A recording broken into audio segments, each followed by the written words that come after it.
Olá, meu querido irmão e amigo que nos acompanha nas devocionais toda sexta-feira. Que Deus abençoe a sua vida. Hoje, primeira sexta-feira do ano de 2026. Louvado seja Deus que nos dá esta oportunidade, que nos sustenta, que nos preserva, que cuida de nós e nos conduz os passos para prosseguirmos adiante. E, de fato, esta palavra de hoje se encaixa perfeitamente nesse momento da nossa história em que vivemos, né? Início de ano, e o quanto não somos desafiados a continuar. A palavra de Deus está aqui em Atos capítulo 13, Atos 13, verso 43. Despedida a sinagoga, muitos dos judeus e prosélitos piedosos seguiram Paulo e Barnabé, e estes, falando-lhes, os persuadiam a perseverar na graça de Deus. A perseverar na graça de Deus. Louvado seja o Senhor que trouxe o Evangelho aos nossos corações. E é Ele que, quando compreendido, quando de fato aceito, que causou transformação em nosso ser, em nossas vidas, então Ele faz algo maravilhoso. Mas a instrução de Paulo e Barnabé, que aqueles que receberam a palavra, continua sendo necessária para os nossos dias hoje. Perseverar na graça de Deus. Aqui, esta palavra foi dita por Paulo ali na igreja de Antioquia, naquela igreja, para aqueles primeiros irmãos que estavam ali em Antioquia, a segunda Antioquia, né? No capítulo 11 nós vemos aí uma Antioquia, que é essa outra cidade, Antioquia. E aqui, depois daquela pregação cristocêntrica, onde Paulo prega quase parecido com o que Pedro prega em Atos capítulo 2, quase o mesmo teor da pregação sobre a vida, morte e ressurreição de Cristo. Então chama aqueles homens para ouvirem não só e tomarem uma decisão diante disso, né? Verso 38, de tomai, pois, irmãos, conhecimento de que vos anuncio remissão de pecados por intermédio deste, Jesus, né? E por meio dele, todo o que crê é justificado de todas as coisas das quais vós não pudestes ser justificados pela lei de Moisés. Verso 39. Notai, pois, que não vos sobrevenha o que está dito nos profetas. Vede, ó desprezadores, maravilhai-vos e desvanecei, porque eu realizo em vossos dias, obra tal que não crereis se alguém vô-la contar. Então, terminado aquele momento de pregação com muitas citações bíblicas, verso 41 ele cita Abacuque 1:5, no verso 35 ele cita o Salmo 16:10, no verso 34 ele cita Isaías 55:3, no verso 33 ele cita o Salmo 2, verso 7. Então nós vemos aí Paulo nos trazendo uma pregação cristocêntrica, falando da morte, vida, morte e ressurreição de Cristo Jesus, aonde lembra também daquele momento com Pilatos, no verso 28. Veja como Paulo prega, e diante daquela pregação que ele faz ali em Antioquia, então aqueles irmãos saíram dali. O verso 42 diz que ao saírem eles, parece que o lugar onde Paulo pregou precisava ser fechado.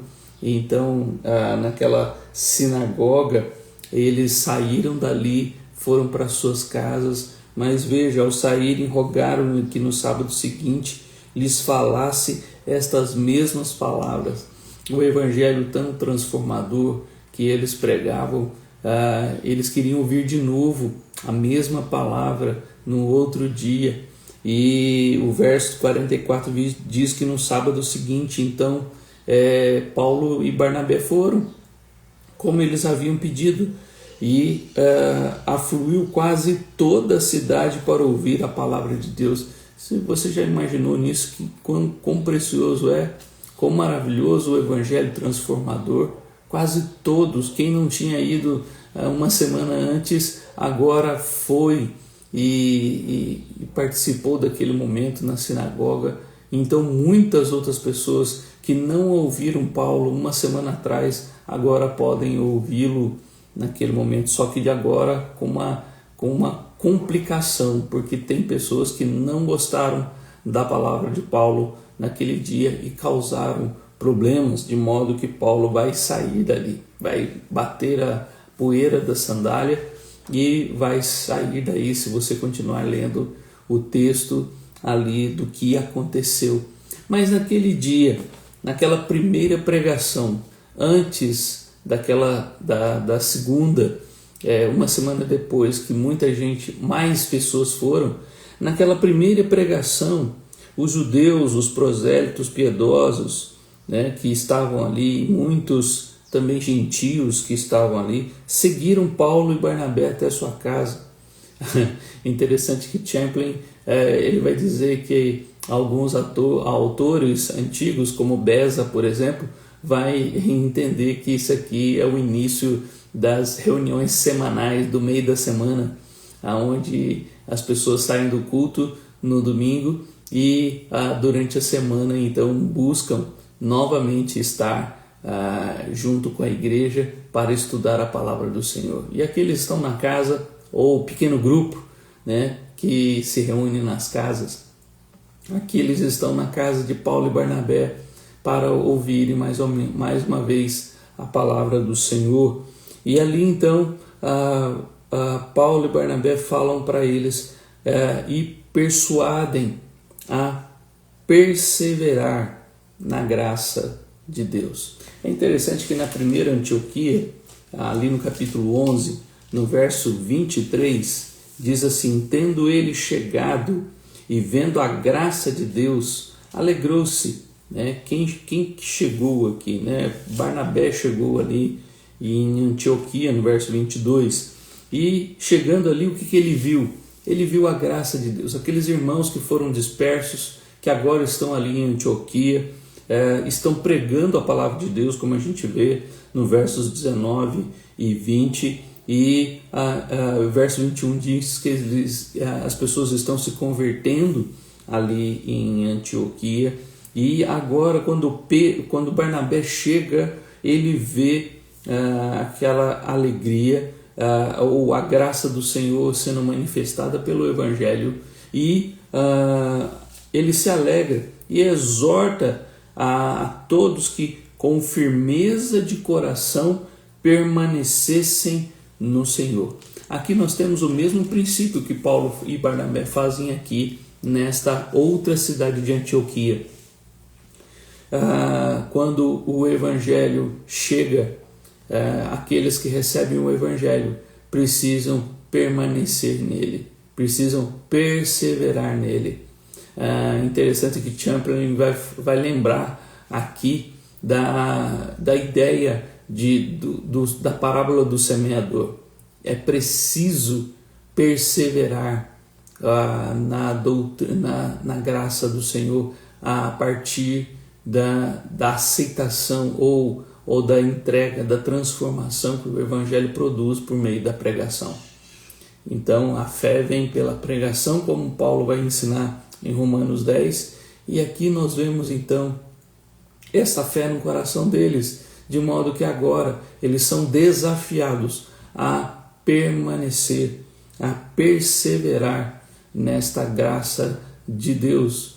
E por que Champlin lembra sobre a questão dos espinhos? Porque Jesus, em Mateus 13, quando explica as sementes lançadas aos solos, quando chega no solo espinhoso, ele diz que o que sufoca a palavra é a semente lançada, Então o que sufoca a palavra aquela semente que foi lançada ao coração, é as perseguições. E de fato é isso que vai acontecer aqui.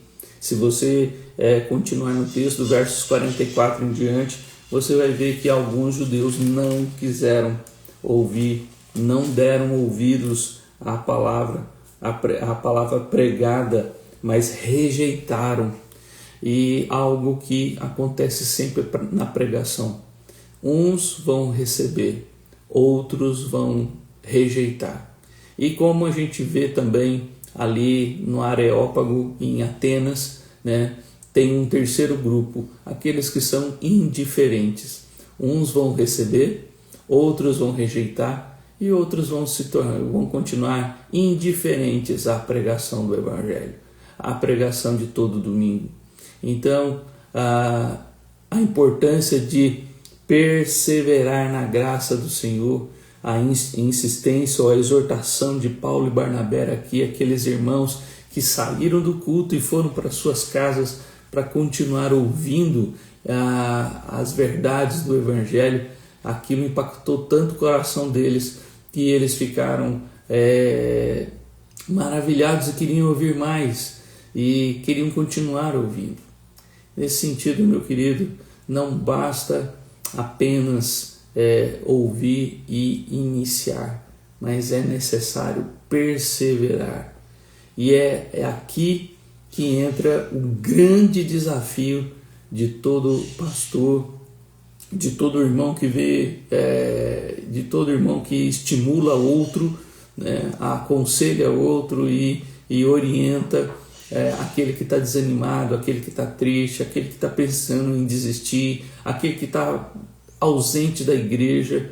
É necessário persuadir a cada um, e é um recurso que Paulo usa e que nós vemos aqui em Atos muitas vezes, a persuasão do Evangelho, né, de fazer com que as pessoas perseverem na graça de Deus. Nós precisamos ainda fazer isso no coração das pessoas ao longo da semana. Quando nós temos, por exemplo, na minha igreja, nós temos ali um grupo de telemensagens. São devocionais curtas de 3 minutos, mas todos os dias.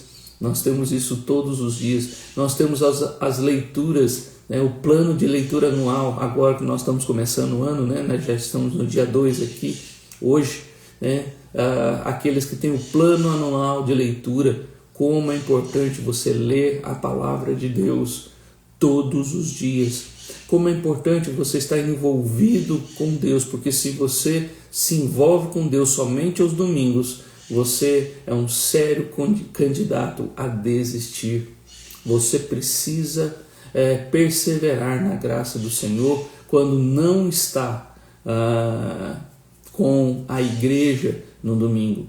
Exatamente para que você não desista de Deus, para que você não desvie do caminho, para que você não venha a viver uma vida morna, chata e sem frutos.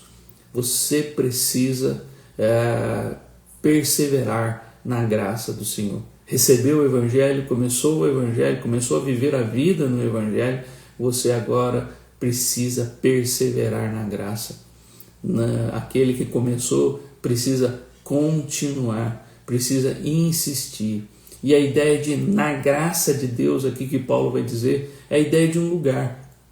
A conjunção aqui que ele usa, a ideia aqui é de se perseverar em um lugar, de se manter ali naquele lugar. Você precisa estar nesse lugar da graça de Deus. Não dá para dizer que somos crentes por um dia ter recebido o Evangelho, mas agora não estamos mais seguindo. Eu sou filho de crente, eu já fui na igreja, né? Eu creio na minha salvação, não estou indo na igreja, mas eu creio na minha salvação. E tem alguma coisa estranha, tem um problema aí, né? Então a persuasão para perseverar na graça, ela é importante. O que Paulo e Barnabé fez ali naquele dia, a exortação deles, a motivação deles, é importante para nós hoje aqui. Se Lucas registra que eles fizeram isso, isso é importante. Se a Bíblia toda é inspirada por Deus, como Paulo diz em Timóteo, na segunda carta de Timóteo, capítulo 3, verso 16, toda a Escritura é útil e inspirada por Deus. De modo que se o próprio Lucas está registrando para nós que Paulo e Barnabé persuadiram a perseverar na graça do Senhor, isso nós precisamos fazer hoje. Quando eu encontro pessoas que me procuram no gabinete ou me mandam mensagem, pastor, estou desanimado, não estou mais a fim de ir na igreja, não estou orando, nós precisamos insistir e trazer esta palavra de ânimo, mas também uma palavra que faça com que elas lembrem o verdadeiro evangelho e não caiam naquilo que nós vemos em Apocalipse capítulo 2, na carta aos Efésios, na igreja de Éfeso, de que abandonaram o primeiro amor. Podemos até ter uma igreja boa, ortodoxa, uma igreja cheia de doutrina, mas se não tiver amor, a palavra de Jesus ali para a igreja é: arrepende-te e volte à prática das primeiras obras.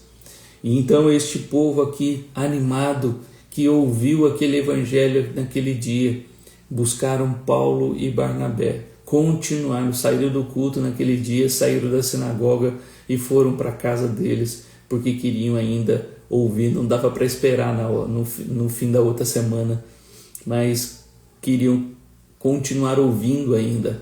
Este é a perseverança na graça do Senhor, em desejar ouvir a palavra e viver esta palavra todos os dias e não só no domingo, de modo que ela então transforma a nossa vida no trabalho, a nossa vida dentro de casa, a nossa vida na vizinhança, a nossa vida na sociedade. E assim vamos então mostrando o que o verdadeiro evangelho faz na nossa vida. Que Deus te abençoe neste ano, que você continue a perseverar na graça do Senhor. Persevere na graça, continue firme com o Senhor, não desanime. As perseguições, os problemas, os espinhos, o solo rochoso, as facilidades deste mundo, tem muita coisa que pode fazer você parar, que pode fazer você deixar a graça do Senhor. Mas em nome de Jesus, quero também, como Paulo e Barnabé, persuadir você, estimular você para continuar firme na graça do Senhor, continuar ouvindo o Evangelho, continuar na comunhão da igreja, continuar nas orações, continuar na leitura da palavra diariamente, para não deixar de seguir o Senhor. Persevere na graça do Senhor, não deixe o Senhor. E é necessário que você, uma vez que você recebeu o Evangelho, continue no Evangelho, continue na graça do Senhor. Que Deus te abençoe, que o seu ano de 2026 seja um momento de crescimento e de amadurecimento espiritual. E assim você conheça mais e mais desse Evangelho transformador como foi em Antioquia. Deus te abençoe, um feliz ano novo, em nome de Jesus.